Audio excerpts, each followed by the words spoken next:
बिस्मिल्लाहिर्रहमानिर्रहीम। अस्सलाम वालेकुम नादरीन, आप यूट्यूब चैनल देख रहे हैं। मैं इमरान ख़ान हूँ। नादरीन, बरतानिया में प्रोग्राम हुआ शहीद अरशद शरीफ की याद में।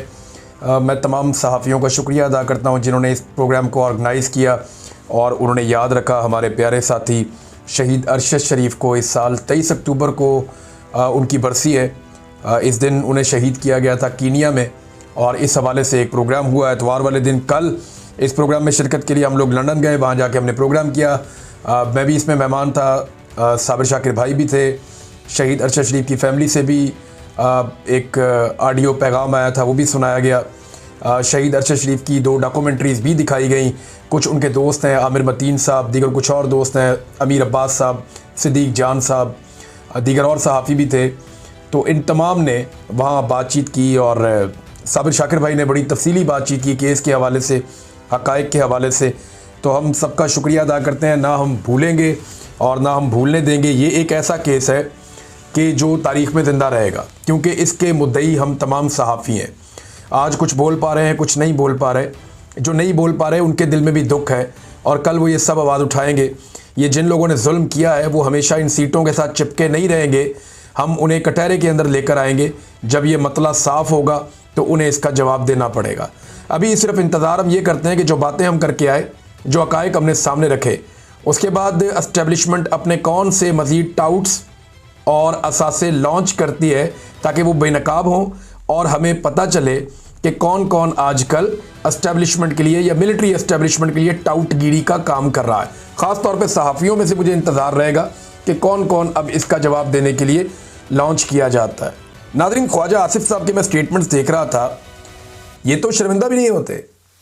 यानी इस उम्र में आके बंदा कम से कम ये कर लेता ना कि मेरी उम्र की शर्म हो जाए। यानी शर्मिंदा भी नहीं होते। बहुत अजीब किस्म की डिटाई है। वैसे शर्मिंदा तो इन्हें तब होना चाहिए था जब ये उस्मान डार से इलेक्शन हार गए थे और जनरल बाजवा से कह के इन्होंने सीट ले ली थी। शर्मिंदा तो इन्हें तब होना चाहिए था जब ये उस्मान डार की वालदा से भी हार गए थे बगैर इंतखाबी निशान के, और इनकी हार अनाउंस भी हो गई थी ऑलमोस्ट, लेकिन फिर इन्होंने एस्टेब्लिशमेंट से जाली फॉर्म 47 ले लिए थे। अब भी शर्मिंदा नहीं हो रहे। एक दिन पहले तक ख्वाजा आसिफ जिन मुज़ाकरात को गद्दारी कह रहे थे, मुल्क की दुश्मनी करार दे रहे थे, अभी वही मुज़ाकरात करने के बाद वो जश्न मना रहे हैं कि जनाब हमारा तो काम हो गया, काम बन गया, कमाल काम हो गया, हमें तो बड़ी कामयाबी मिल गई, और कामयाबी अपने खाते में डालने की कोशिश कर रहे हैं। यही तो इमरान खान समझा रहा था। इनकी खोपड़ी में बात देर से घुसती है।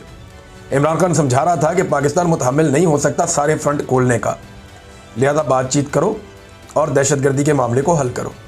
अभी भी मौका है। इमरान खान साहब ने जो बाकी बातें समझाई हुई हैं, दहशतगर्दी से निपटने के लिए उस पॉलिसी के ऊपर आप चलें। ताकत का इस्तेमाल कम करें, दिमाग का इस्तेमाल ज़्यादा करें। सियासी लोगों को आगे लेकर आएँ, कबायली जरगे से बातचीत करें। ये मामला हल की तरफ जाएगा, वैसे नहीं जाएगा।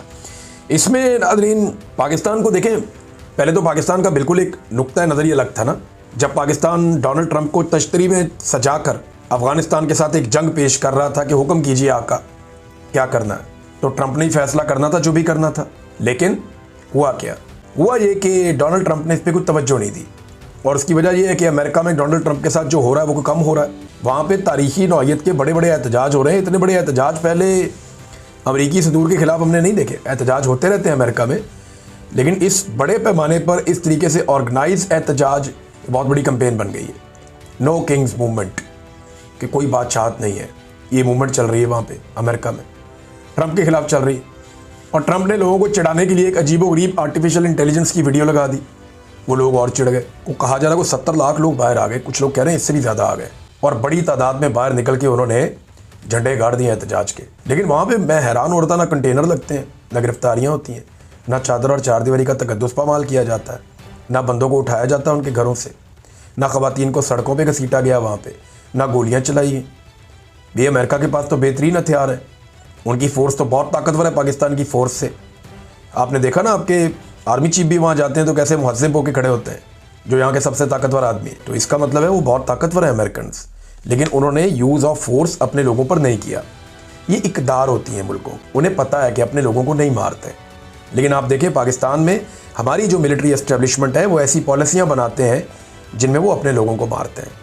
अब जब ट्रंप ने इस पर तवज्जो नहीं दी तो पाकिस्तान को एक और बात का ख़तरा पैदा हुआ। पाकिस्तान के पास कुछ इंटेलिजेंस रिपोर्ट्स हैं, और ये मैं आपको ज़िम्मेदारी के साथ कह रहा हूँ। इक्का दुक्का जगह पे ये चीज़ें छपी भी हैं, लेकिन मैं जो आपको न्यूज़ दे रहा हूँ ये मैं अपने सोर्स से आपको खबर दे रहा हूँ। और ये कंफर्म भी कर सकते हैं जो जर्नलिस्ट हैं इस्लामाबाद में, रावलपिंडी में। पाकिस्तान की इंटेलिजेंस के पास ये इतला है कि भारत बहुत जल्द अगले 1 या 2 महीने में कोई ना कोई फॉल्स फ्लैग ऑपरेशन करके दोबारा पाकिस्तान के साथ ऑपरेशन सिंदूर जैसी सूरत पैदा कर सकता है। ऐसे में अफगानिस्तान के साथ एक पंगे में लगातार रहना और फिर भारत जैसे खतरे का सामना करना, ये दोनों चीज़ें अगर एक साथ होती हैं तो पाकिस्तान के लिए बड़ी प्रॉब्लम हो सकती थी। लिहाजा उस वक्त पाकिस्तान ने फ़ौरन कोशिश की, कतर को बीच में डाला और फिर हमारा एक सीज़ फायर का मुआहदा हो गया। अब सीज़ फायर का मुआहदा तो हमारे पास है, लेकिन यहाँ पे एक और ख़बर आई है जो बड़ी तशवीशनाक है। ख़बर ये है कि बड़ी खामोशी के साथ ये काम डाला गया और इफ्तिखार फिरदौस साहब हैं और बड़े तजुर्बाकार आदमी, इन्होंने इसकी निशानदेही की। फिर हमारे कुछ और जर्नलिस्ट हैं, उन्होंने भी निशानदेही की कि कतर ने पहले जो एक जारी किया था एलामिया, कतर से जारी हुआ था पाकिस्तान और अफ़गानिस्तान के मुज़ाकरात का, उस एलामिया में वर्ड बॉर्डर इस्तेमाल किया गया था, सरहद का लफ्ज़ इस्तेमाल किया गया था अफ़गानिस्तान और पाकिस्तान के बीच में। लेकिन फिर तालिबान के कहने पे उस लफ्ज़ को ख़त्म कर दिया गया, क्योंकि अफ़गानियों का ये मानना है, चाहे वो तालिबान है चाहे वो तालिबान नहीं है। अब ये आप नहीं कह सकते कि ये तालिबान की ये सोच है, नहीं, ये अफ़गानिस्तान के अंदर रहने वाले लोगों की सोच है और पाकिस्तान में भी कुछ लोगों की ये सोच बात होती है। अफ़गानिस्तान में रहने वाले लोगों की ये सोच है कि ये ड्यूरेंट लाइन है, ये कोई मुस्तकिल सरहद नहीं है, हमें इसके आर पार जाने का पूरा हक है। दोनों तरफ हमारे लोग रहते हैं, कबाइल रहते हैं, यानी आधा गांव जो है वो अफ़गानिस्तान में, आधा गांव पाकिस्तान में है, तो हाउ इज़ इट पॉसिबल कि लोग आपस में ना मिलें? तो वो इसको बॉर्डर तस्लीम नहीं करते और उनके कहने के ऊपर जो है वो ये कर दिया कतर ने कि लफ्ज़ बॉर्डर ख़त्म कर दिया। और इससे बड़ी हैरत की बात यह है कि पाकिस्तान ने इस पर एतराज़ कोई, खामोशी। देखिए, कतर कुछ करे, यूएई कुछ करे या सऊदी अरब कुछ करे या डोनाल्ड ट्रंप कुछ करे, इवन अब तो कोई इसराइल भी कुछ करे, तो पाकिस्तानी हुक्मरान नहीं बोलते, ये खामोश रहते हैं। और पाकिस्तान नॉर्मली कोशिश करता है कि इनके साथ पंगा ना ले, क्योंकि हमारे जो एस्टेब्लिशमेंट है या हमारे जो हुक्मरान हैं उनके इनके साथ देरीना और बड़े अच्छे मरासिम होते हैं। ये कारोबार भी यहीं पर जाकर करते हैं, मामलात भी अपने इन्हीं के सामने हमेशा रखते हैं।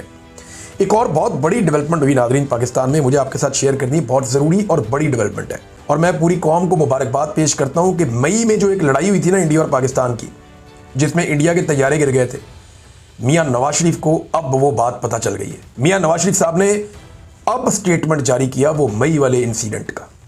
इंडिया और पाकिस्तान की जो जंग मई में हुई थी, जून, जुलाई, अगस्त, सितंबर, अक्टूबर, ये अक्टूबर के मिड में आके, बल्कि मिड के भी बाद, मियाँ नवाज शरीफ साहब को पता चल गया कि जनाब इंडिया और पाकिस्तान की तो लड़ाई लगी थी, और अब उन्होंने स्टेटमेंट जारी कर दिया। मियाँ साहब का स्टेटमेंट है, पाकिस्तान हमारी रेड लाइन है, पाकिस्तान की तरफ किसी को मैली आंख से देखने नहीं देंगे।